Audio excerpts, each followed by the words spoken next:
ఈ లేఖన భాగాల్లో మనము క్షుణ్ణంగా మరి ధ్యానించే ఈ మధ్యాహ్న కాల వేళలో దేవుని వాక్యము మరి ఏం నేర్పిస్తుందంటే, అలనాడు నోవాహు అనేకులకు నీతిని గురించి బోధించాడు, దేవుని మాటల గురించి బోధించాడు.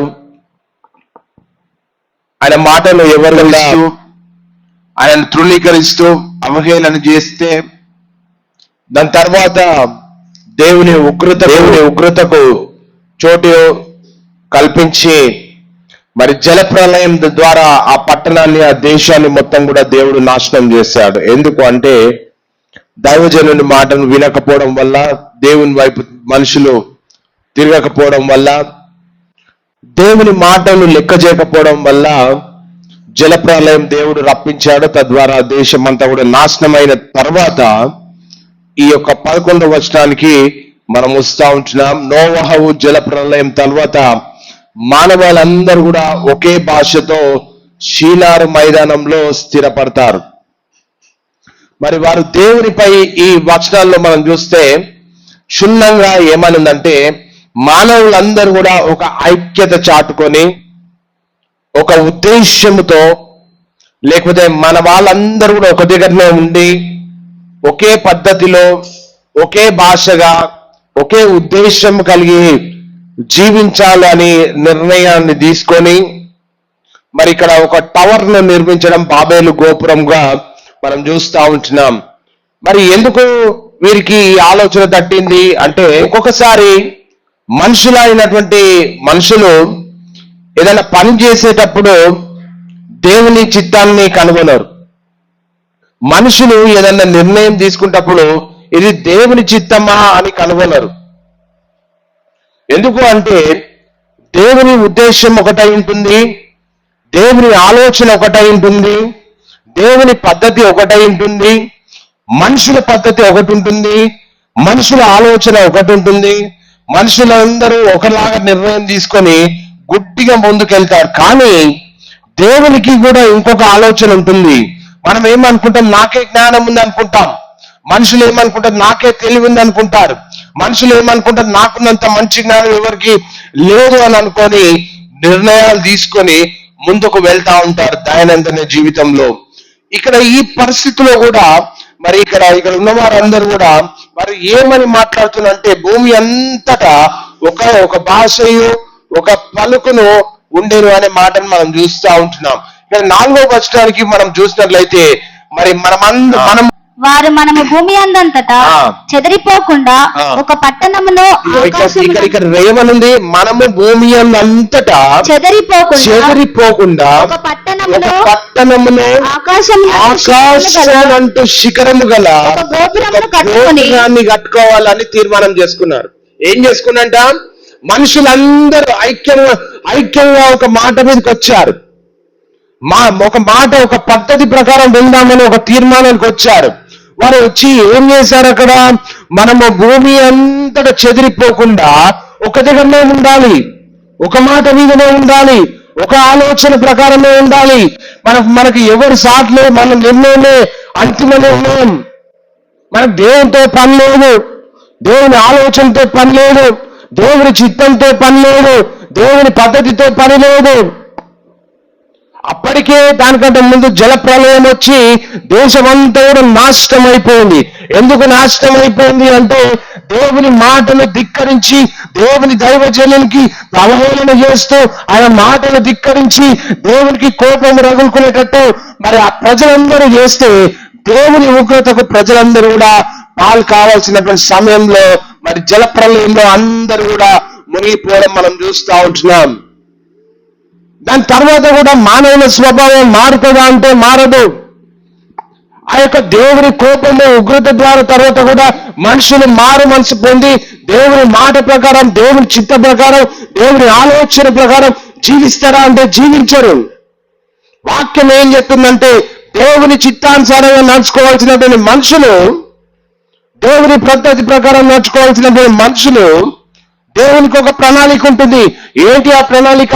మనిషిని మన స్వరూపమందు మన పోలిక చొప్పున మరి చేయాలని 25, 26 వచనాలు ఆదికాండం 1వ అధ్యాయంలో దేవుడు చెప్తే, ఉద్దేశాన్ని, ఆ ప్రణాళికను, ఆ ఆలోచనను ధిక్కరించి మనుషులు భూమిని నిండించాలి, భూమిని పరిపాలించాలి. దేవుని ప్రణాళిక. ఆ దేవుని ప్రణాళికను ధిక్కరించి ఆజ్ఞను అతిక్రమించడం వల్ల పాపం వచ్చిందని మరి మొదటి ఆది కాలంలో మనం చూస్తూ ఉంటాం, ఆదామవ్వల కాలంలో. దాని తర్వాత అనేక సంవత్సరాలు గతించిపోతున్న తరుణంలో మనుషులు మరలా దేవుని మాటను ధిక్కరించేటువంటి సమయంలో నోవాహు మాటలు ఎవ్వరు కూడా వినలే. నోవాహు చెప్పే మాటలు లక్ష్య పెట్టలే. ఆయనను అవహేళన చేశారు, నిందించారు, అవమానపరిచారు. దేవుని మాటను ధిక్కరించినాక ఇక్కడ ఈ 11వ వచనానికి వస్తే వాక్యం ఏం చెప్తుంది? మరలా మనుషులందరూ కూడా బుద్ధి తెచ్చుకోకుండా మరలా అందరూ కూడా ఏం చేస్తున్నారు? మనము భూమి అంతటా చెదిరిపోకుండా ఒక పట్టణం ఉండాలి, మనకి ఒక భాష ఉండాలి, మనకి ఒక ఆలోచన ఉండాలి, మనకి ఒకటే మాట మీద నిలబడాలి, మనము ఒక నిర్ణయం చెప్పులో ఉండాలి అని తీర్మానం చేసుకుంటున్నారు. అది దేవుని చిత్తమా అంటే దేవుని చిత్తము కాదని బైబిల్ చెప్తుంది. ఐక్యం ఉండడమే మంచిదే, కానీ దేవుని చిత్తానుసారంగా బ్రతుకున్నారా అని ప్రశ్నిస్తుంటున్నారు ఇక్కడ వాక్యంలో నుండి. వాక్యం ఏం చెప్తుంది ఇక్కడ? మనము భూమి అంతటా చెదిరిపోకుండా ఒక దగ్గరనే ఉండాలి, ఒక దగ్గరనే ఉండాలి. మరి ఒకే పట్టణము ఆకాశం శిఖరం గల ఒక గోపురం కట్టుకోవాలంట. వాళ్ళకు గోపురం కావాల్సి వచ్చింది. ఏం కావాల్సి వచ్చింది? ఒక గోపురం కావాలి. ఏం చేస్తారు ఆ గోపురంలో? ఒక గోపురం కట్టుకోవాలి, పేరు సంపాదించుకోవాలి. పేరు ఎప్పుడు వస్తుందండి? ఒక మనిషి పేరు ప్రఖ్యాతలు పొందడానికి ఎన్నో తీర్మానాలు చేసుకొని ఎన్నో రకాలుగా మరి జీవనాన్ని సాగిస్తూ ఉంటారు. ఇక చూస్తే వాక్యం ఏం చెప్తుందంటే పేరు సంపాదించుకున్న రండని మాట్లాడుకొనగా అని వాక్యం సెలవిస్తుంది. ఈరోజు మనుషులు దేవుడు లేకుండా మరి జీవించడం సాధారణమైపోయింది. దేవుడు లేకుండా నిర్ణయాలు తీసుకోవడం సాధారణమైపోయింది. దేవుడు లేకుండా కుటుంబాల్లో మరి నిర్మించుకోవడం సాధారణమైపోయింది. దేవుడు లేకుండా వ్యాపారాలు చేసుకోవడం సాధారణమైపోయింది. దేవుడు లేకుండా విద్యను అభ్యసించడం సాధారణమైపోయింది. దేవుడు లేకుండా భవిష్యత్తు ప్రణాళికలు రచించుకోవడము అలవాటు అయిపోయింది ప్రజలకు. ఎప్పుడు ఒక వ్యక్తి సక్సెస్ అవుతాడంటే దేవుని చిత్తాన్ని కనుగొనేటప్పుడు మాత్రమే ఆ యొక్క వ్యక్తి యొక్క లక్ష్యము లేకపోతే ఆ యొక్క వ్యక్తి యొక్క జీవనము ముందుకు వెళ్తుంటుంది.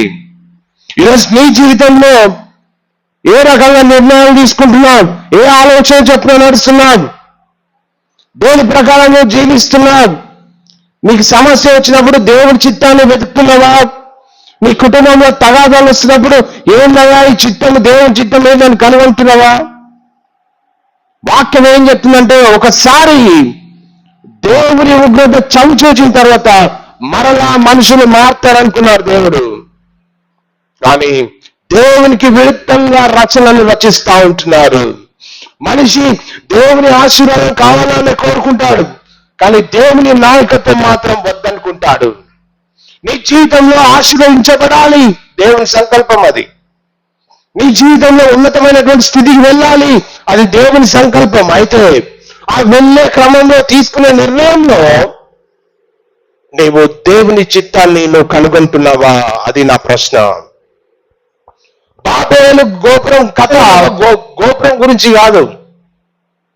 బాబేలు అనేది ఒక గోపురాన్ని గురించి కాదండి. అది దేవుని లేకుండా జీవించాలనే మనిషి యొక్క లక్షణం వైపు వారందరూ కూడా ప్రయాణించడము మనం చూస్తుంటున్నాం. దేవుడు లేకుండా జీవించాలనుకునే మనిషి హృదయం గురించి ఈ లేఖన భాగాలు చెప్తా ఉంటున్నాయి. దేవుడు ఉంటే సమస్తము దేవుడు అనుగ్రహిస్తాడు, సమస్తము దేవుడిస్తాడు. కానీ వీరేం చేస్తున్నారంటే మాకు ఒకటే భాష ఉండాలి, మేమందరం ఒకటే మాట మీద ఉండాలి, మేమందరం చేసింది మేమే గ్రేట్ అని నిర్ణయాలు తీసుకున్నటువంటి క్రమంలో దేవుడు వారి మధ్యలోకి అడుగు పెట్టాడు. ఎందుకు అడుగు పెట్టాడు చూద్దాం ఇక్కడ. ఎందుకు అడుగు పెట్టాడు ఇక్కడ? మనము ఇటుకలు చేసి బాగుగా కాల్చుదము రెండని ఒకనితో ఒకడు మాటలాడుకొనిది.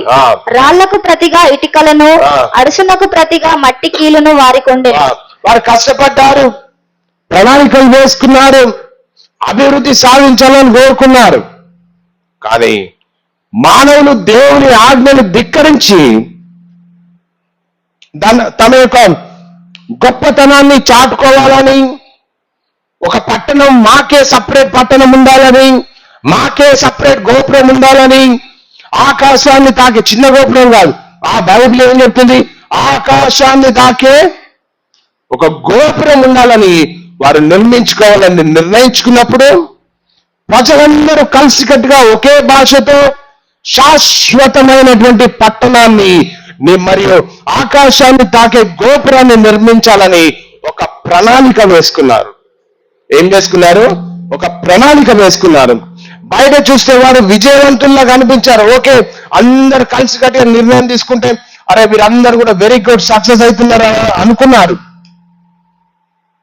మన జీవితంలో కూడా మంచి ఉద్యోగాలు చేస్తాం, మన డబ్బు సంపాదిస్తాం, ఇల్లు కట్టుకుంటారు, లేకపోతే విదేశాలకు లేకపోతే ఉన్నతమైనటువంటి ఉద్యోగాలు సాధించి స్థిరపడాలి అనుకుంటాం. దేవుని మీద ఆధారపడకుండా మన సొంత బలంతో సొంత పేరు ప్రఖ్యాతను సంపాదించుకోవాలని ఆశపడితే అహంకారానికి, స్వయం సమృద్ధికి అది ఒక ప్రతీకగా మరి బైబిల్ చెప్తా ఉంది. కనుక ఈ యొక్క వాక్యంలో నుండి చూస్తే ఈరోజు వారి జీవితంలో దేవుడు ఉందా అని చూస్తే దేవుడు లేకుండా తీసుకున్నటువంటి నిర్ణయమే బాబేలు గోపురం నిర్మాణం. వారు అనుకున్నారు మేమందరం ఐక్యంగా ఉన్నాం, మా అందరూ ఒకటే మాట, మేము ఏ మాట మాట్లాడతామో ప్రజలందరూ కూడా మా మాట ప్రకారమే ఉండాలి అంటే ఐక్యంగా గుంపు కూడి ఒక గోపురం నిర్మించారు. ఏ గోపురం? ఆకాశం దాకి గోపురం. మనకు పేరు సంపాదించుకునే స్వార్థము కొరకు వారి ఆ గోపురాన్ని నిర్మించుకోవడము మరి బైబిల్ చెప్తా ఉంది ఇక్కడ వాక్యంలో నుండి. 4వ వచనంలో ఏమనుంది? వారు భూమి అంతటా చెదిరిపోకుండా ఒక పట్టణంను, ఆకాశము నంటూ శిఖరము, గోపురం కట్టుకొని పేరు సంపాదించుకుందాం రౌండని మాట్లాడుకోనగల. ఎవరి కొరకు పేరు? స్వప్రయోజనం కొరకు. ఎవరి కొరకు పేరు? దేవుని మయపరచడానిక, దేవుని గణపరచడానిక, లేకపోతే ఏం చేయడానికి ఆ పేరంటే వారి స్వంతంగా వారు తీసుకున్నటువంటి నిర్ణయంలోకి దేవుడు కాలు పెట్టడం మనం చూస్తుంటున్నాం. వారు దేవునిపై ఆధారపడకుండా మానవాళ్ళంతా కూడా ఒకే భాషతో షీనారు పర్వతంలో మరి మైదానంలో స్థిరపడడం మనం చూస్తూ ఉంటున్నాం. దేవుని ఆజ్ఞకు అవిధేయత చూపెట్టడం మనం చూస్తుంటున్నాం. దేవుడు ఏం చెప్పాడు? నిందించాలి, అభివృద్ధి పొందాలి, ఫలించాలి. అది చేయాల్సినటువంటి మానవులు దేవునికి విరుద్ధంగా గోపురము కట్టడం మనం చూస్తూ ఉంటున్నాం. ప్రియ దేవుని సంగమా, వారి జీవితానికి దేవుడు కేంద్రం కాదండి. వారి జీవితానికి వారు దేనికి కేంద్రం అంటే వారికి వారే పేరు సంపాదించుకోవాలి దేవుడు లేకుండా. వారి పేరే నిలబడాలి దేవుడు లేకుండా. వారు మాత్రమే ఉండాలి, వారే మేమే అనుకొని వారు ఎత్తులేస్తూ ముందుకు వెళ్తుంటే మరి దేవుడు జోక్యం చేసుకోవడము ఈ వచనాల్లో మనం చూస్తూ ఉంటాం. వారి స్వయం ప్రయోజనం మరియు మానవ ఐక్యత, దైవిక ఉద్దేశాలకు విరుద్ధంగా మారడముతో దేవుడు వారి భాషను తలక్రిందులు చేసి భూమి అంతటా చెదరగొట్టాడంట. ఈ వచనాల్లో చూస్తే వారిని దేవుడు ఏం చేశాడంట? వారికి ఉన్న ప్రణాళిక ఏంది? మాకు ఒక శాశ్వతమైన పట్టణం ఉండాలి.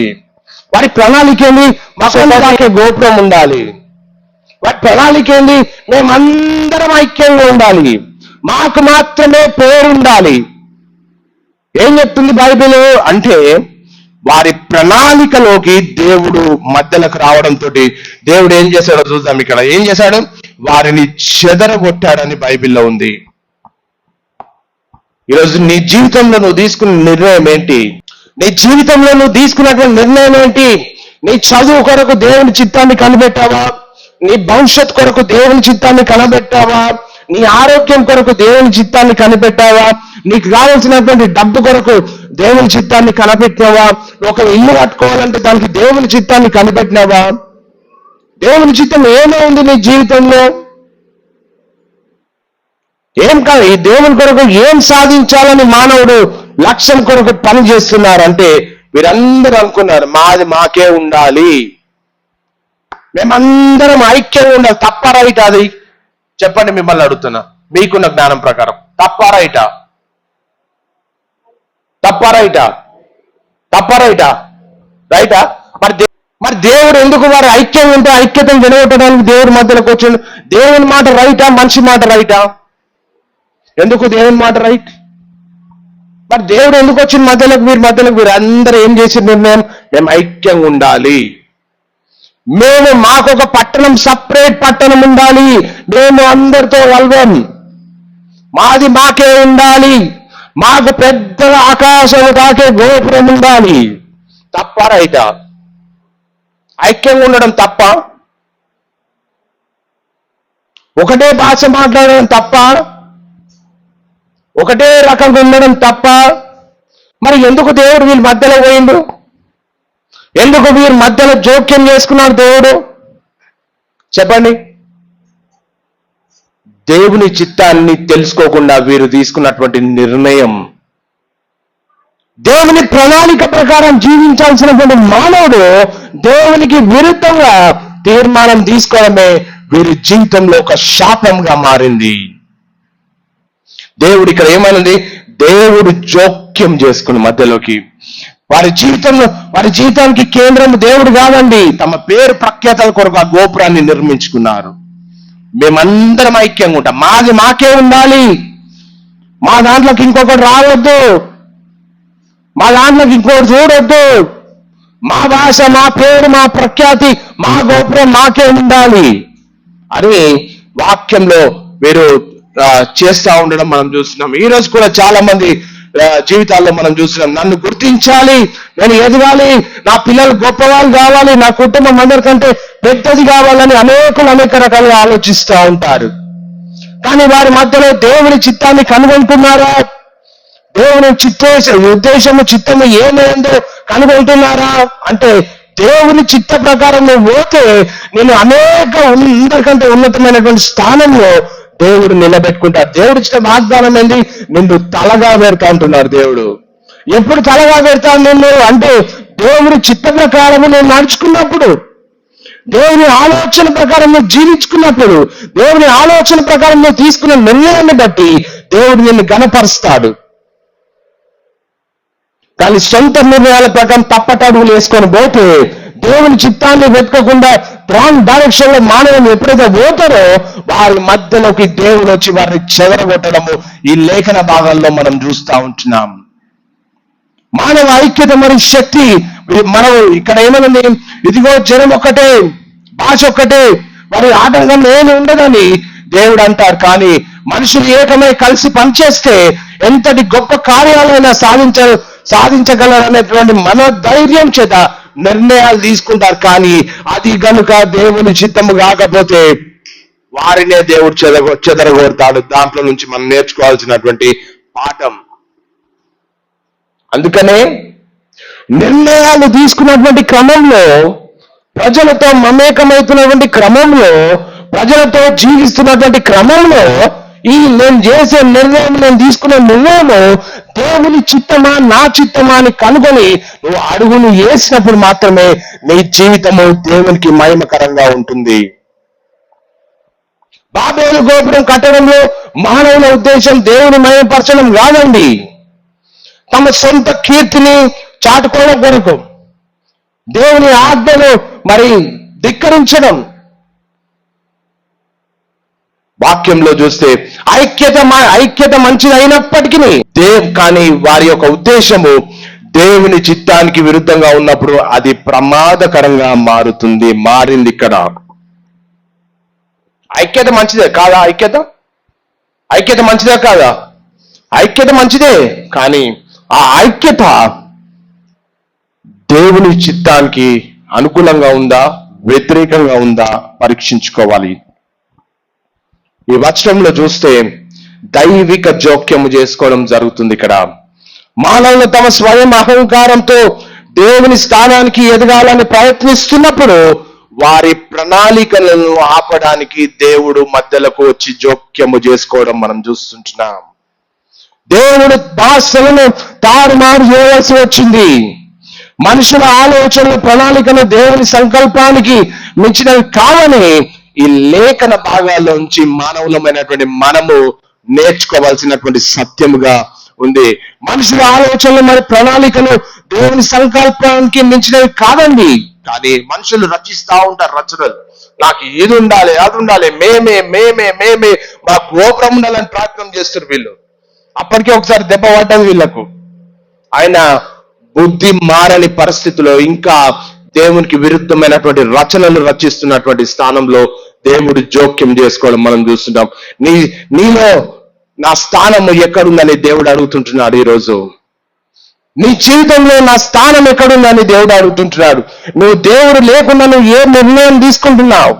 దేవుడు కలిగి దేవుని చిత్త ప్రకారం నువ్వు వెళ్తున్నావా? దేవుని చిత్తాన్ని ధిక్కరించి నువ్వు వెళ్తున్నావా? దేవుడి ఆలోచన ప్రకారం నువ్వు వెళ్తున్నావా? లేకపోతే నీ సొంత ఆలోచన ప్రకారం వెళ్తున్నావా? నీ సొంత ఆలోచన ప్రకారం ఒకవేళ నువ్వు వెళ్తే దేవుడి మధ్యలోకి వచ్చి ఆ ప్రణాళికను ఆపేశాడు అంతే. ఇంకా ఇక్కడ మేమందరం ఐక్యంగా ఉండాలి, మేమందరం ఒకటే భాష ఉండాలి, మా అందరికి ఒకటే పట్టణం ఉండాలని ఒక దేవునికి విరుద్ధమైనటువంటి రచన రచించారు. దేవుడు జోక్యం చేసుకొని అందరినీ చెదరగొట్టింది. ఒక్కడు కూడా లేడు అక్కడ. అందరిని చెదరగొట్టి ఒక్కొక్కడు ఎక్కడెక్కడో పోయింది. ఇప్పుడు ఎవరు లేరు. దేవుడు అడుగుతున్నాడు, నీలో నా స్థానం ఏంది ఈరోజు అని అడుగుతున్నాడు. మధ్యాహ్న కాలంలో దేవుడు లేకుండా ఉన్న విజయం శూన్యమే. మార్క్స్ వార్తలో 8వ అధ్యాయం 36వ వచనంలో మనం చూస్తే సర్వలోకమును సంపాదించుకొని మనుషుడు సర్వలోకమును సంపాదించుకొని తన ప్రాణమును పోగొట్టుకునే ఏమి ప్రయోజనము అని వాక్యము సెలవిస్తుంది. మనం అనుకుంటాం నాకు డబ్బు ఉంది, మనం అనుకుంటాం నాకు ఆస్తి ఉంది, మనం అనుకుంటాం నాకు మరి బంగ్లాలు ఉన్నాయి అనుకుంటాం, మనం అనుకుంటాం మనకు భూమి జాగాలు ఉన్నాయి అనుకుంటాం, మనం అనుకుంటాం మనకు బండ్లు ఉన్నాయి అనుకుంటాం. కానీ వాక్యం ఏం చెప్తుంది? మనుషుడు లోకమంతయు సంపాదించుకొని తన ప్రాణాన్ని పోగొట్టుకుని అతనికి ఏమి ప్రయోజనం అని వాక్యం సెలవిస్తుంది. మనుషులు అనుకోవచ్చు, డబ్బు సంపాదించుకోవచ్చు, పెద్ద ఇల్లు కట్టుకోవచ్చు, మంచి పేరు తెచ్చుకోవచ్చు, కానీ దేవుని కోల్పోతే ఏం ప్రయోజనం? దేవుడు లేకుండా నీకు ఎన్నున్నా శూన్యమే. అతని జీవితం, మనుషుల యొక్క జీవితం ఖాళీగానే ఉంటుంది దేవుడు లేకుండా ఉంటే. ఈరోజు ఏమవుతుంది? చాలా మంది నవ్వుతుంటారు, బయట తిరుగుతుంటారు, కానీ లోపల అశాంతి, సమాధానం లేని జీవితము, కుటుంబంలో కలహాలు. దేవుడు లేకుండా మన జీవితంలో ఎన్ని కలిగి ఉన్నా, 100 కోట్ల ఆస్తులున్నా దేవుడు లేకుండా ఉంటే శూన్యం. అందరితో ఉన్నామనుకుంటాం, కానీ లోపల ఒంటరితనం. ప్రియా దేవుని సంగమా, ప్రజల ప్రణాళికలకు దేవుని ప్రణాళికలకు భిన్నంగా ఉంటుంది. మనం ఒక ప్రణాళిక రచించాలంటే ఆ ప్రణాళికలో దేవుడు ఉన్నాడా లేడా అని చూసుకున్న తర్వాత అడుగు ముందుకేయాలి. అప్పుడు మాత్రమే దేవుడు ఉంటే ఆ ప్రణాళిక నెరవేరుతుంది. దేవుడు లేకపోతే వారిని చెదరగొట్టినట్టు చెదిరిపోతాం. దేవుడు లేకుండా మన మనసుకు నెమ్మది ఉండదండి. మనం ఏమనుకుంటాం? డబ్బు డబ్బు డబ్బు డబ్బు డబ్బు లేకపోతే ఏం లేదు. కానీ దేవుడు లేకుండా మనసుకు నెమ్మది కూడా ఉండదు. కష్టం వచ్చినప్పుడు ఒక 2 నిమిషాలు ప్రార్థన చేయ, మనసుకు నెమ్మది దొరుకుతుంది. ఈరోజు నీ జీవితము దేని మీద కట్టబడుతుంది? నీ కుటుంబము దేని మీద కట్టబడుతుంది? నీ కుటుంబంలో తీసుకున్నటువంటి నిర్ణయాలు దేవుని చిత్తానుసారంగా తీసుకుంటున్నారా? దేవుని చిత్తానుసారంగా భార్య భర్తలు కూర్చొని పిల్లల సమక్షంలో, లేకపోతే భార్య భర్తలు తీసుకోవాల్సిన నిర్ణయాలు తీసుకుంటున్నారా? పిల్లలతో కలిసి ఉంటున్నారా? ఏ రీతిగా కుటుంబం కట్టబడుతుంది? పైకి అందరం కలిసే ఉన్నాం అనుకో, లోపల మరి ఇవన్నీ జరుగుతున్నాయి. ఎందుకంటే దేవుడు లేకుండా తీసుకున్న నిర్ణయం ఏదైనా ఫెయిల్యూర్. దేవుడు లేకుండా కుటుంబం నిలవదు. బాబేలు గోపురం, వాళ్ళు ఏమనుకున్నారు? ఆకాశాన్ని అంటే గోపురం కట్టుకుంటాం మేము. ఆకాశం ఎంత పొడుగుంటుంది? అది అసలు లెక్క పెడతామా మనం? ఇట్లా చూస్తే కనబడుతుంది కానీ ఎన్ని కిలోమీటర్లు? ఫ్లైట్ లో పోతుంటే ఫ్లైట్ ఇంకా ఆకాశం మీదకి పోతుంది, మబ్బుల మీదకి పోతుంది. ఆ మబ్బుల మీదకి చూస్తే కింద ఎవ్వడు కనబడాడు. 30,000 అడుగుల పైన పోతుంది ఫ్లైట్. అది ఇండియాలో అయితే, ఆ ఇంటర్నేషనల్ ఫ్లైట్స్ అయితే, అంతర్జాతీయ స్థాయి ఫ్లైట్స్ అయితే 50,000 60,000 అంత మీదికి పోతాయి. కింద అసలు ఏమి కూడా కనబడదు. వీళ్ళేమన్నా ఆకాశాన్ని అంటే గోపురం కట్టుకుందామని తీర్మానం చేశారు. మన ఫ్లైట్ లో పోతున్న కింద ఎవడుండో కనబడాడు మనకు. ఫ్లైట్ లో పోతుంటే 30,000 అడుగుల భారతదేశంలో 30,000 అడుగుల మీద నుంచి పోతాయి ఫ్లైట్స్. కింద ఎవరో కనబడలేదు, అన్ని మేఘాలే కనబడుతుంటాయి. కానీ వీళ్ళేమో ఆకాశాన్ని అంటే వాళ్ళకున్న ఆశ ఏంటి, వాళ్ళకున్న ఉద్దేశం ఏంటి, వాళ్ళకున్నటువంటి పద్ధతి ఏంటి, వారికి ఉన్నటువంటి ప్రణాళిక ఏంటి అంటే దేవుని స్థానానికి రీచ్ కావాలని ఆలోచిస్తున్నారు. దేవుడున్న స్థానానికి రీచ్ కావాలని ఆలోచిస్తున్నారు. నీ జీవితంలో దేవుడు లేకుండా తీసుకున్న నిర్ణయం ఏది కూడా ఫలించదు. ఈ సందర్భంగా చెప్తున్నా. 127వ కీర్తన 1వ వచనంలో ఏమనుందంటే, 127వ కీర్తన 1వ వచనం, ఇల్లు కట్టించిన యెడల దాని కట్టువారి ప్రయాసము వ్యర్థమే. ఎవరు కట్టాలి నీ ఇల్లు? దేవుడు కట్టాలి ఇల్లు. ఎవరు కట్టాలి నీ ఇల్లు? నీ కుటుంబాన్ని ఎవరు కట్టాలి? దేవుడు కట్టాలి. దేవుడు లేకుండా తీసుకున్న ప్రతి నిర్ణయం కూడా విరిగిపోతుంది. యెహోవా ఇల్లు కట్టించిన యెడల దాని కట్టువారి ప్రయాసము వ్యర్థమే. యెహోవా పట్టణమును కాపాడని ఎడల దాని కావలి వారు మేలుకొని ఉండుట వ్యర్థమే. బాబేలు గోపురం చుట్టూ వారు మాకు పట్టణం ఉండాలి, మాకు ఒక గోపురం ఉండాలి, మేమంతా ఒక తీరునే ఉండాలి, మేమందరం ఒకటే భాష మాట్లాడాలంటే యెహోవా కట్టిస్తుందా ఇల్లు? యెహోవా కట్టిస్తుందా ఆ గోపురం? ఎవరు కట్టిస్తున్నారు ఆ గోపురం? ఎవరి ఆలోచన ప్రకారం ఆ గోపురం కట్టబడుతుంది? బైబిల్ ఏం చెప్తుంది? యెహోవా ఇల్లు కట్టించలేదులా దాని కట్టువారి ప్రయాసము వ్యర్థమే. ఎవరు కట్టిస్తున్నారు ఆ గోపురం? యెహోవా కట్టిస్తుంది. దేవుడు కట్టిస్తుందా? చెప్పండి, ఎవరు కట్టిస్తున్నారు ఆ గోపురం? ఎవరు కట్టిస్తున్నారు? మనుషులు కట్టిస్తున్నారు. దేవుని ప్రణాళిక ఒకటి ఉంటుంది, మనుషుల ప్రణాళిక ఇంకొకటి ఉంటుంది. బైబిల్ ఏం చెప్తుంది? యెహోవా ఇల్లు కట్టించని యెడల దాని కట్టువారి ప్రయాసము వ్యర్థమే.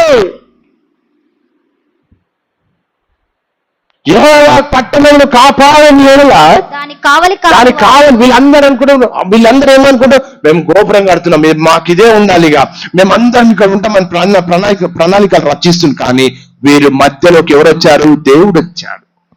వీరి మధ్యలోకి ఎవరు వచ్చారు? దేవుడు వచ్చి ప్రణాళికను బద్దలు కొట్టేశాడు అంతే. ప్రణాళికను చూడగొట్టేశాడు అంతే. ఒక్కొక్కడు ఎదిరిపోయిన అక్కడ దరిదాపులో కూడా లేడు. అక్కడ భాషలు తారుమారైపోయినాయి. ఎవరికి అమ్మదే లేదు, అక్కదే లేదు, తమ్ముడే లేదు, బావదే లేదు, బామ్మదే లేదు, ఎక్కడో అక్కడ వెళ్ళిపోయారు అంతే. ఈరోజు కుటుంబాలలో సమస్యలు ఎందుకు పెరుగుతున్నాయి? ప్రార్థన తగ్గిపోయింది, దేవుని వాక్యం తగ్గిపోయింది, కుటుంబ ఆరాధన తగ్గిపోయినాయి. ఇంట్లో ఏముంటారు? టీవీ ఉంటుంది, ఫోన్ ఉంటుంది, డబ్బు ఉంటుంది, ఇంకా దేవునితో ఏం పని? అందుకనే దేవుని సన్నిధిలో మనము మొరపెట్టాలి. నీ జీవితంలో తీసుకునే ప్రతి నిర్ణయంలో దేవుని చిత్తాన్ని కనుగొనాలి. నూతన నిబంధన గ్రంథంలో ఉంటుంది ఏంటంటే, దేవుని చిత్తం అయితే ఇది చేయాలి అని ఉంటుంది. రేపు ఏం సంభవిస్తుందో మనుషులకు తెలియదు. భవిష్యత్తు ప్రణాళికలు రచించుకుంటే వమ్ము చేసిస్తారు దాన్ని దేవుడు. దేవుని చిత్తం అయితే ఇది చేస్తా, దేవుని చిత్తం అయితే అది చేస్తాని అని పలకాలని నూతన నిబంధన గ్రంథంలో ఉంటుంది. నీ జీవితంలో దేవుని సన్నిధి ఉందా? దేవుని సన్నిధి ఉంటే ఆ ఇల్లు నిజమైన ఆనందాన్ని మరి కలిగి ఉంటారు. దేవుని సన్నిధి లేకుండా ఉంటే నిజమైన ఆనందాన్ని కోల్పోతారు. దేవుడు తీసుకునే నిర్ణయాల ప్రమాదకరం. దేవుడు లేకుండా తీసుకునే ప్రతి నిర్ణయము ప్రమాదకరము. వాళ్ళు నిర్ణయం తీసుకున్నాడు, ఎవరు తెలియకుండా చెదరగొట్టేశాడు దేవుడు వాళ్ళందరినీ. మన సొంత నిర్ణయాలు పక్కన పెట్టాలి. పక్కవారితో చెప్పండి, నీ సొంత నిర్ణయం పక్కన పెట్టు అని. దేవుని చిత్తాన్ని నువ్వు నెరవేరిస్తే నీకు ఊహ కందని రీతిగా దేవుడు ఆశీర్వదిస్తాడు. అదే బాబేలు గోపురం మేము కట్టాలి, అదే బాబేలు గోపురం, దేవా మాకు ఒక గోపురం అని ప్రార్థన చేసి మేమందరం కలిసి ఉండాలని ప్రార్థన చేస్తే అది వేరేలా ఉండదేమో. కానీ మీరు ఆకాశం, ఆకాశం ఎక్కడుంది కనబడుతుందా నీకు? ఎక్కడుంది ఆకాశం? ఎక్కడుంది ఆకాశం? మీద కనబడుతుందా? మనకు చూస్తే కనబడుతుంది, కానీ పోతూనే ప్రియ దేవుని సంగమా, బాబేలు ప్రజలు దేవుని అడగలేదు. దేవుని చిత్తం ఏంటి? దేవుని చిత్తాన్ని కనుగొనలేదు. దేవుడు ఇష్టపడుతున్నాడా బాబేలు గోపురం కట్టడం అని దేవుని చిత్తాన్ని కనుగొనలేదు. వారు తమ ఇష్టానుసారంగా బాబేలు గోపురాన్ని నిర్మించుకోవడం మనం చూస్తూ ఉంటున్నాము. సామెతల గ్రంథం 3వ అధ్యాయం 5 నుంచి 6 వచనాల్లో ఏమనుంటుందంటే అక్కడ, నీ స్వబుద్ధిని ఆధారం చేసుకుని. ఏమనుంది బైబిల్లో? నీ స్వబుద్ధిని. ఎవరి స్వబుద్ధిని? మీ కాదు, ఏకవచనంతో మాట్లాడుతుంది వాక్యము. నీ స్వబుద్ధి. స్వబుద్ధి అంటే ఏంటి? నీ స్వబుద్ధిని ఆధారం చేసుకొనక నీ పూర్ణ హృదయంతో యెహోవా యందు నమ్మిక ఉంచాలంట. ఏం చేయాలి మనుషులు? ఏం చేయాలి? మన స్వబుద్ధిని ఆధారం చేసుకోవద్దంట. మన స్వబుద్ధి ఏంటంటే సొంత నిర్ణయాలు తీసుకుంటాం, సొంత ఆలోచన ప్రకారం నడుచుకుంటాం. దేవునికి ఒక ఆలోచన ఉంటుంది, మనకు ఒక ఆలోచన ఉంటుంది. మన ఆలోచన ప్రకారం మనం ఎప్పుడైతే పోతామో అప్పుడు ఫెయిల్ అయిపోతాం మన జీవితంలో. దేవుని ఆలోచన ప్రకారం మనం వెళ్తే దేవుడు అందరంత స్థాయికి తీసుకెళ్తాడు మనుషులను. వాక్యం ఏం చెప్తుంది? నీ స్వబుద్ధిని ఆధారం చేసుకోవద్దు. బాబేలు ప్రజలు, అక్కడ ప్రజలందరూ ఏం చేస్తున్నారు? స్వబుద్ధిని ఆధారం చేసుకున్నారు. మాకు సొంత పట్టణం ఉండాలి, మాకు సొంత భాష ఉండాలి, మేమందరం ఐక్యంగా ఉండాలి, మా నాటనే గ్రేట్, మా నాట ప్రకారమే జరుగుతుంది, మేము చెప్పిందే ఎదుటోడు వినాలని తీర్మానాలు తీసుకుంటున్న క్రమంలో దేవుడు బద్దలకు ఇంటరప్ట్ చేసి వారి ప్రణాళికను బద్దలు కొట్టి ఒక్కొక్కరిని ఎలగొట్టింది అక్కడి నుంచి. ఎందుకు ఎలగొట్టాడు అంటే దేవుని చిత్తానుసారంగా బ్రతకలేదు. ఎందుకు ఎలగొట్టాడు? దేవుని చిత్తానుసారంగా నిర్ణయం తీసుకోలేదు. బైబిల్ ఏం చెప్తుంది? నీ స్వబుద్ధిని ఆధారం చేసుకొనక నీ పూర్ణ హృదయంతో యెహోవా యందు నమ్మిక ఉంచినప్పుడు మాత్రమే నీ జీవితము ఆశీర్వాదంలోకి వస్తుంది. నీ జీవితం ఉన్నతమైనటువంటి స్థితికి దేవుడు తీసుకెళ్తాడు. ఎంతమంది చెప్తారు ఇక్కడ కూర్చున్నారు, నేను దేవుని ప్రణాళికలో స్థిరపరిచి ఉన్నతమైనటువంటి స్థితికి వెళ్ళాలని ఎంతమంది చెప్పగలుగుతారు? ఎంతమంది చెప్తారు? మీకు వద్దా దేవుని ప్రణాళిక? ఎంతమంది కావాలి? నేను దేవుని ప్రణాళిక ప్రకారం, దేవుని చిత్త ప్రకారం వెళ్ళి దేవుని ఆశీర్వాదాలను పొందుకోవాలని. నీ ప్రవర్తన అంతటి అందు ఏంటంట? ఏంటంట? నీ ప్రవర్తన అంతటి అందు. బైబిల్ ఏం చెప్తుంది? మీ అంటుందా? నీ అంటుందా? మీ అంటే మీరు అందరూ, నీ అంటే ఒకరు, ఎవరిది వాళ్ళే. నీ ప్రవర్తన అంతటి. నువ్వు దేవుని మందిరానికి వచ్చినప్పుడు నీ ప్రవర్తన ఎట్లుంది? సబ్మిట్ యువర్ సెల్ఫ్ అంటే దేవునికి కంప్లీట్ గా సరెండర్ అయినప్పుడు మాత్రమే దేవుని కార్యం నువ్వు చూడగలుగుతావు. మేమందరం ఒకటి, మా అందరికి ఒక గోపురం ఉండాలి, మేమందరం తీసుకున్న నిర్ణయమే అంతిమము. దేవుడు దిగి వచ్చిందంట. ఏం? కుమారులు కట్టిన పట్టణమును గోపురమును చూడ దిగి వచ్చిందంట. వాళ్ళు ఏం కడుతున్నారని దేవుడే దిగి వచ్చిందంట. మనుషులు ఏమనుకున్నారు? మేము మంచి సుందరమైన గోపురం కడుతున్నాం. ఇక మనుషులు ఏమనుకున్నారు? మాకు ఒక పెద్ద ఆకాశం ఎంత పొడవు ఉంటుంది, ఆకాశం అంటూ గోపురం కడుతున్నామని మనుషులు సంతోషపడ్డారంట. దావత్లు చేసుకుందంట, ఇంకేదో చేసుకుందంట. దాన్ని చూడడానికి ఎవరు వచ్చారు? విఐపి దేవుడు దిగి వచ్చిండు. వీళ్ళు ఎంత మంచి గోపురం కడదామా అని చూసిందంట దేవుడు. చెప్పాలి, చూసి ఏం చేసిన దేవుడు చూడ ఆకాశం పరలోకం నుంచి దిగొచ్చి మనుషులు వేసిన దాన్ని చూడడానికి దిగొచ్చినట్టు. నరుల కుమారులు కట్టిన పట్టణమును గోపురమును చూడ దిగి వచ్చెను. ఏం చేశారు? ఆకాశమంతయు అంటే ఆకాశ మేఘాల మీద దేవుడు దిగొచ్చి ఏం చేసిండు? నరుల కుమారులు కట్టిన గోపురాన్ని చూడ దిగి వచ్చినంట. దేవుడు చూడడానికి వచ్చినంట, మనుషులు అది చూసేదిగా. దేవుడే వీళ్ళు చెప్తున్నాడు అట్లా లేదని దేవుడే దిగి వచ్చిందంట. ఏమైంది మరి? దేవుడు చూస్తే, బాబు చాలా మంచి గోపురం కట్టినావు బాబు, నిన్ను అప్రిషియేట్ చేయనీకి వచ్చిన అని చెప్పిండ దేవుడు. నువ్వు వెరీ గుడ్, ఇంత మంచి గోపురం కడతామని నేను ఊహించలే అన్నాడా దేవుడు? నువ్వు వెరీ గుడ్, ఇంత డబ్బు వెచ్చించి ఇంత మంది గోపురం కట్టినవి, ఇది ఎంత వెరీ గుడ్ అన్న అప్రిషియేట్ చేసిండా దేవుడు? చేసిండా? నువ్వు వెరీ గుడ్ అన్నాడా?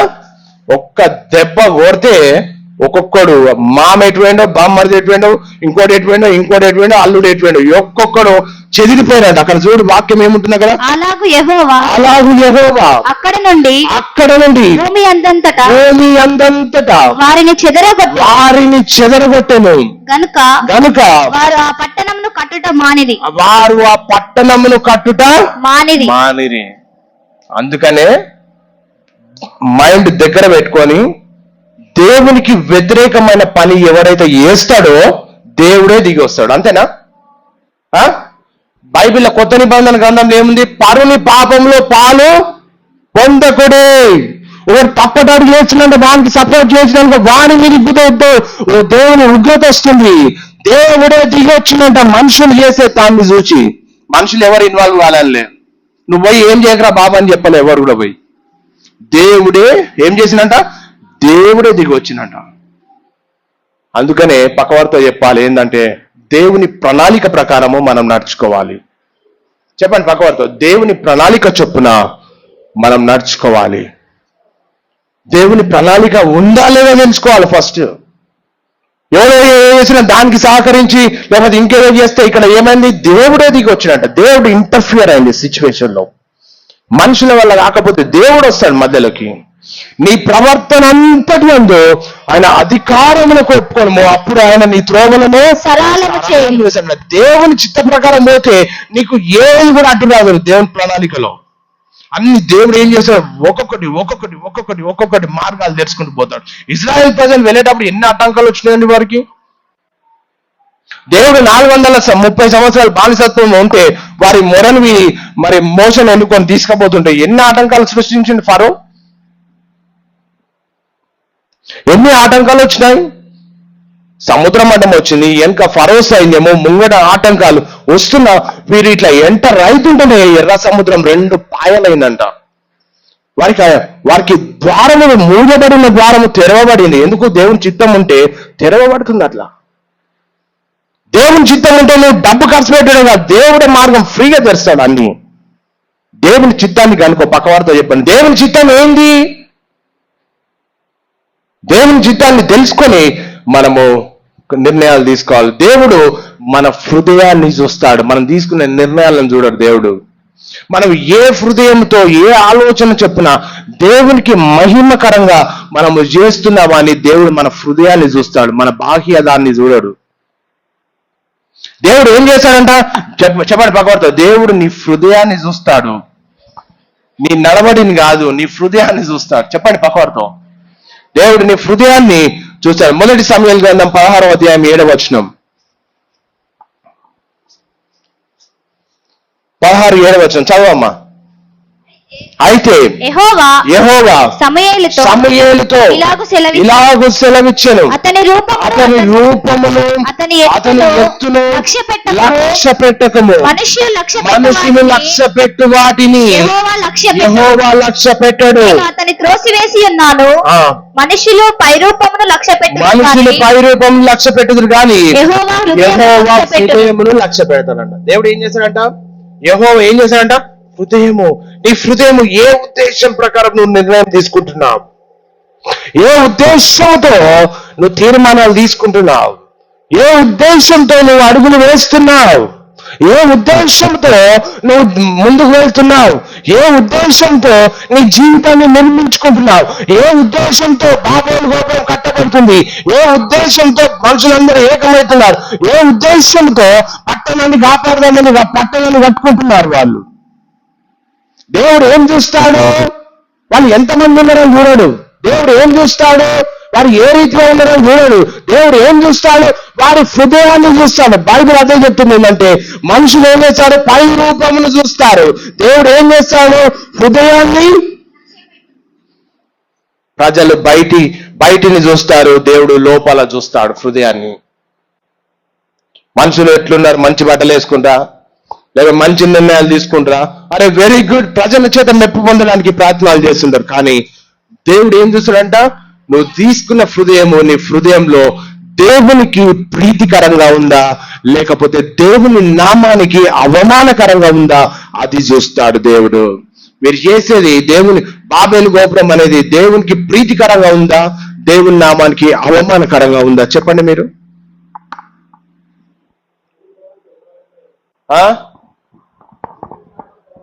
దేవుని నామానికి అవమానకరంగా, వెరీ గుడ్. దేవుని నామానికి అవమానకరంగా ఉన్నప్పుడు మనుషులు కాదు, దేవుడే దిగి వచ్చిందంట. ఎవరు వచ్చింది? దేవుడే దిగి వచ్చును అని బైబిల్లో ఉంది. కనుక మనుషులు పై రూపం లక్ష్య పెట్టుదురు కానీ యెహోవా హృదయమును లక్ష్య పెట్టును. కనుక అది దేవుని వాక్యం సెలవిస్తుంది. మన ప్రార్థన నిజమా? దేవుడు చూసేదండి, మనం చేసే ప్రార్థన నిజమా? మన విశ్వాసము నిజమా? మన ప్రేమ నిజమా? లేకపోతే ఆ ప్రేమ విశ్వాసము ద్వారా దేవుని నామానికి అన్యజనుల మధ్యలో అవమానం తెచ్చే రీతిగా ఉందా? అది మనం చూసుకునే నిర్ణయాలు తీసుకోవాలి మన జీవితంలో. ప్రియ దేవుని సంగమా, ఈరోజు మనందరినీ కూడా దేవుడు రక్షించుకున్నాడు, దేవుడు కాపాడుకున్నాడు. దేవుని నిర్ణయం చొప్పున మనం అందరం కూడా దేవుని సన్నిధిలో కూర్చున్నాం. అయితే మనం చేయవలసింది ఏంటి? మన దైనందిన జీవితంలో దేవుని చిత్త ప్రకారమే నిర్ణయాలు తీసుకున్నప్పుడే దేవుని నామానికి మహిమ వస్తుంది. దేవుని చిత్త ప్రకారం నిర్ణయం తీసుకున్నప్పుడే దేవుని కార్యాలు మనం చూడగలుగుతాం. దేవుని చిత్త ప్రకారమే మనం నడుచుకున్నప్పుడు దేవుని యొక్క ఉన్నతమైన ప్రణాళిక మన జీవితంలో నెరవేర్చబడుతుంది. కానీ వారందరూ ఏకమయ్యారు, ఏం చేసినా ఒక్కొక్కరిని చెదరగొట్టి అంతే, ఎక్కడో అక్కడ వెళ్ళిపోయింది అంతే. అందరూ ఒక్కరు కూడా మిగిలలేదండి. వాక్యం ఎందుకు హెచ్చరిస్తుంది? వాక్యం ద్వారా మనం కట్టబడాలి, వాక్యం ద్వారా మనం స్థిరపరచబడాలి, వాక్యం ద్వారా మన జీవితాన్ని నిర్మించుకోవాలి. తద్వారా దేవుడు నామానికి మహిమ తెచ్చుకొని నేను ఉన్నతమైనటువంటి స్థితిలో దేవుడు చేస్తాడు. ఆదికాండం 11:7 మనము దిగిపోయి వారిలో ఒకని మాట ఒకనికి తెలియకుండా అక్కడ వారి భాషను తారుమారు చేయదము రండని అనుకోలేదు. బాబేలు వద్ద గందరగోళం వచ్చేసింది. అక్కడ వీళ్ళు ఫస్ట్ ఏమనుకున్నారు? వీళ్ళు అందరం ఐక్యంగా ఉండాలి. ఏమనుకున్నారు? వినాలి. అందరు ఏమనుకున్నారు? ఫస్ట్ అందరం ఐక్యంగా ఉండాలి, ఒకటే మాట మీద ఉండాలి అనుకున్నారా? అక్కడ అందరు అనుకున్నారు. అక్కడ ఏమైంది? లాస్ట్ అక్కడ వారి భాషను తారుమారు చేద్దామని రండని అనుకుని బాబేలు వద్ద గందరగోళం మొదలైంది. ఈ రోజు కూడా దేవుడు లేకుండా జీవించే చోట శాంతి పోతుంది, అపార్థాలు వస్తాయి, కుటుంబ విభేదాలు వస్తాయి, భయం వస్తుంది. ఎందుకంటే నిజమైన సమాధానము దేవునిలోనే ఉంటుంది. భాషలు తారుమారు, ప్రజలందరూ ఏకమై దేవుని మహిమను కాకుండా తమ స్వంత శక్తితో గొప్ప పేరు ప్రఖ్యాతలు సంపాదించుకోవాలని పూనుకున్నారు బాబేల్ గోపురం. కానీ దేవుని జోక్యం వచ్చింది. మానవుల ఐక్యత ప్రణాళిక అదంతా కూడా ఆటంకం కాకూడదని, మరి వారి సొంత అహంకారంతో అంతేకాకుండా సాగకుండా ఉండాలని దేవుడు మధ్యలోకి వచ్చి ఆ ప్రణాళికను మొత్తము పడగొట్టేశాడు. ఆ ప్రణాళిక, మనుషుల ప్రణాళికను చెదరగొట్టేశాడు దేవుడు. ఫలితం ఒకరి భాష మరొకరికి అర్థం కాకపోవడమే. వారు పట్టణమును కట్టుట మాని భూమి అంతటా చెదిరిపోయినంట. ఒక్కడు బామ్మరిదేవుడో, బావేవడో, అల్లుడేవరో, కొడుకేవడో, తల్లేవరో, ఎక్కడో అక్కడ ఒక్కొక్కడు ఒక్కొక్క దేశం పరారైపోయారు. దేవుడు జోక్యం చేసుకుంటే అట్లుంటుంది. వాళ్ళు అనుకున్న నిర్ణయం ఏది? మనం అందరికి ఒకటే భాష, ఒకటే మాట, ఒకటే గోపురం. కానీ దేవుడు జోక్యం చేసుకున్నాడు. అక్కడ దేవుడు జోక్యం చేసుకున్నాడు. అందుకని మనం దేవుని మాటను విని మన దేవుని చిత్తానుసారంగా నడుచుకోవాలని దేవుడు చెప్తున్నాడు. అందుకని యేసు ప్రభు ఒక మాట అంటాడు. ఇక్కడ చూద్దాం, మత్తయి సువార్త 7:24 నుంచి. కాబట్టి ఈ నా మాటలు విని వాటి చొప్పున చేయి ప్రతి వాడును బండ మీద తన ఇల్లు కట్టుకుని బుద్ధిమంతుని పోలినందును వాన కురిసెను, వరదలు వచ్చెను, గాలి విసిరి ఆ ఇంటి మీద కొట్టెను గాని దాని పునాది బండ మీద వేయబడిన గనుక అది పడలేదు. ఎక్కడ వేశారంట? పునాది బండ మీద కట్టిన ఇల్లు పడిపోలేదంట. దేవుని మాటలు పై వర్షంలో ఉంది, ఈ నా మాటలు విని వాటి చొప్పున చేయి ప్రతి వాడును బండ మీద తన ఇల్లును కట్టుకొని బుద్ధిమంతుని పోలి ఉంటాడు. దేవుని మాట వింటేది పడేవాడు బుద్ధిమంతుడు. దేవుని మాట వినలోడెవడు? బుద్ధిమంతునికి ఆపోజిట్ వాడు ఏంది? బుద్ధిహీనుడా? బుద్ధిహీనుడు. దేవుని మాట వినలోడెవడు? బుద్ధిహీనుడు. దేవుని మాట వినేటోడెవడు? బుద్ధిమంతుడు. అయితే వాన కూర్చొని వరదలు వచ్చాను గాని, గాలి విసిరి ఆ ఇంటి మీద కొట్టను గాని, పునాది ఎక్కడ నిర్మించబడ్డది?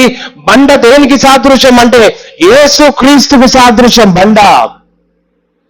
బండ దేవుని సంఘానికి. బండ ఎక్కడ కట్టబడ్డారు? విశ్వాసులు బండ మీద కట్టబడ్డారు. యేసు క్రీస్తు మీద కట్టబడితే నీ జీవితము వర్షం వచ్చినా, గాలి వచ్చినా, తుఫాన్ వచ్చినా, టోర్నడోస్ వచ్చినా, ఇంకోటి హరికేన్స్ వచ్చినా, ఏమొచ్చినా కదలక దేవుని వాక్యం మీద, దేవుని యేసుక్రీస్తు మీద కట్టబడితే నువ్వు ఎప్పటికీ కూడా కదలబడవు. ఈరోజు యేసు ప్రభు చెప్తున్నాడు, నీ జీవితము నా మీద నిర్మించుకో అంటున్నాడు. నిర్మించుకుంటావా? నీ కుటుంబం నాపై నిర్మించుకో అంటున్నాడు. నీ భవిష్యత్తును నాపై నిర్మించుకో అంటున్నాడు. లోకంలో తుఫానులు అనే సమస్యలు వస్తాయి, మరి పరీక్షలు, శోధనలు వస్తాయి, కష్టాలు వస్తాయి. కానీ యేసుపై నిర్మించబడినటువంటి జీవితము కదలబడదు.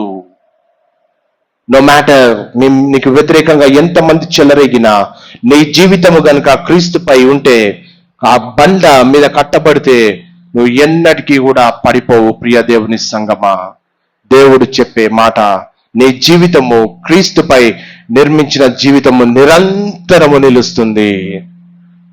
మనం ఎప్పుడు ఒక మాట గుర్తు చేస్తే, లోకం దాని ఆశ గతించిపోతుంది, దేవుని చిత్తాన్ని ఎవరు నెరవేర్చారో నిరంతరము నిలుస్తారంట. దేవుడు లేకుండా మనిషి హృదయం ఎప్పటికీ కూడా తృప్తి పడదండి. ప్రసంగి 3:11, దేని కాలమునందు అది చక్కగా నిండినట్లు సమస్తమును నియమించున్నాడట. ఏం చేశాడంటే దేవుడు? ఏ కాలం ముందు అది చక్కగా ఉండాలంట, చక్కగా నిండినట్లు ఆయన నియమించి ఉన్నాడు. ఏ కాలంలో ఏం చేయాలి, ఎక్కడ ఏం ఉండాలని దేవుడు ఆల్రెడీ నిర్ణయించాడు. కానీ మధ్యలో ప్రజలు ఎందుకు మధ్యలోకి వచ్చి దేవుని ప్రణాళికను జడగొడుతుంటారు? దేవుని ప్రణాళికను ఎందుకు జడగొడుతుంటారు ప్రజలు? ఏ కాలం ముందు ఏది ఉండాలో దేవుని తెలుసు. దేని కాలం చక్కగా నుండినట్లు సమస్తము ఆయన నియమించి ఉన్నాడు. ఆయన శాశ్వత కాల జ్ఞానమును నుంచి ఉన్నాడు. కానీ దేవుడు చేయు క్రియలు పరిశీలనగా తెలుసుకోవడం అది చాలదు. దేవుని తెలుసు ఏం చేయాలో, ఏ కాలమందు ఎక్కడ ఏం నిర్మించాలో దేవుని తెలుసు. కానీ స్వంత ప్రయోజనాల కొరకు జనాలు అడుగులు వేస్తే అది మనిషి హృదయాన్ని నాశనం. బాబేలు గోపురం దేవుడు చేసినటువంటి గొప్ప అద్భుత కార్యం ఏంటంటే అందరిని జడగొట్టాడు. దేవుని తెలియదా ఏముండాలో, అక్కడ ఏం కట్టాలో తెలియదా, ఏం చేయాలో తెలియదా? కానీ దేవుని ప్రణాళికను వమ్ము చేసి, దేవుని చిత్తాన్ని తృణీకరించి, మరి ఇష్టానుసారంగా వెళ్తున్నటువంటి క్రమంలో ఒక్కొక్కరిని చెదరగొడితే దేశాలు పారిపోయాయి. అంతే. మనిషి హృదయం దేవుని కోసం సృష్టించబడింది. చెప్పండి నీ పక్కవారితో, నీ హృదయము దేవుని కొరకు సృష్టించబడింది. నీ హృదయం ఎక్కడుంది ఈరోజు? ఎవరికి చెప్పండి, నీ హృదయం ఎక్కడుంది ఈరోజు? నీ మనిషి యొక్క హృదయము దేవుని కోసము నిర్మించబడింది. ప్రియ దేవుని సంగమా, అందుకనే ప్రపంచం తాత్కాలిక ఆనందం మాత్రమే ఇస్తుంది. పాపం కొంతకాలం మాత్రమే సుఖాన్ని ఇస్తుంది. డబ్బు కొంతకాలం మాత్రమే సంతోషాన్ని ఇస్తుంది. కానీ నిజమైనటువంటి నింపుదల దేవునిలోనే ఉంది. శాశ్వతమైనటువంటి నిత్యత్వంలోకి మనం వెళ్ళాలి. ఆ నిత్య రాజ్యం పోవడానికి అడుగులు వేయాలి. ఆ నిత్యత్వంలో మనం దేవునితో యుగయుగములో ఉండాలి. అది దేవుడు కోరుకుంటున్నాడు. ఎంతసేపు మనకు అది ఇది వీటి మీదనే ఆలోచనలు, అవి కాదు. నిత్య రాజ్యాన్ని పోవడానికి ప్రణాళికలు రచించు. దేవుని చిత్త ప్రకారం జీవించడం నేర్చుకో. దేవుడు మనల్ని పిలుస్తున్నాడు. ఈరోజు దేవుడు పిలుస్తున్నటువంటి క్రమంలో నీ స్థానము దేవునికి ఇస్తావా? నీ హృదయం దేవునికి ఇస్తావా? ప్రకటన 3:20 ఏముందంటే, అతని యొద్దకు వచ్చి అతనితో నేనును కూడా అతడును భోజనము చేయడము, నేను జయించి నా తండ్రితో కూడా. ఇక్కడ చూస్తే వాక్యం ఏముంది? నేను తలుపు యొద్ద నిలిచి ఉన్నాను అంటున్నాడు దేవుడు. తలుపు తీస్తావా? ఎవడైనా నా స్వరం విని తలుపు తీసిన ఎడలా నేను అతని యొద్దకు వచ్చి అతని యొద్దకు వచ్చి అతనితో నేనును నాతో కూడా అతడును భోజనము చేయుదుము. చేస్తానంట దేవుడు. అది ఫెలోషిప్, అది సహవాసం. దేవుని సన్నిధి ఉన్న చోట అది. కొన్నిసార్లు విశ్వాసుల జీవితంలో, మన జీవితంలో కూడా దేవుడు బయట నిలబడిపోతాడు. దేవుడు లోపల రావాలని ప్రయత్నం చేసినా మనం ప్రార్థనకు సమయం ఇవ్వం, వాక్యానికి ఆకలి లేదు, లేకపోతే దేవునికి సమయం ఇవ్వం, దేవునితో సహవాసం తగ్గిపోతుంది. కానీ యేసుక్రీస్తు ఈరోజు మరలా పిలుస్తున్నాడు. నువ్వు తప్పు నిర్ణయాలు తీసుకున్నావా? దేవునికి అయిష్టంగా జీవిస్తున్నావా? దేవునికి ఇష్టం లేని జీవితంలో నువ్వు ఉన్నావా? దేవుడు పిలుస్తున్నాడు ఈరోజు. ఇదిగో నేను తలుపు నొద్ద నిలబడి తట్టుచున్నాను. నీ హృదయం గవిని యొద్ద దేవుడు తట్టుతా ఉన్నాడు. Come back to me. నువ్వు చెదిరిపోయినావేమో, కమ్ బ్యాక్ టు మీ, నా దగ్గరికి రావా అని దేవుడు పిలుస్తున్నాడు.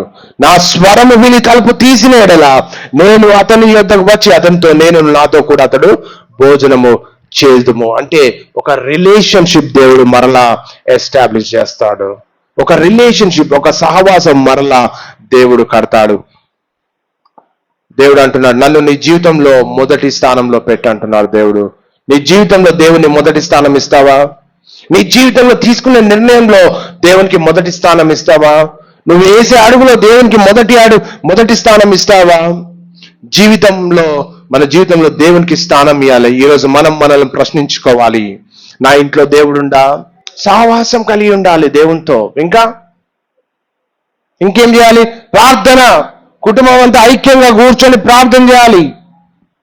కుటుంబం పిల్లలందరికీ వాక్యం నేర్పించుకోవాలి. ఒకరు ప్రార్థన, ఒకరు బైబిల్, ఇవన్నీ కుటుంబ ఆరాధన జరగాలి.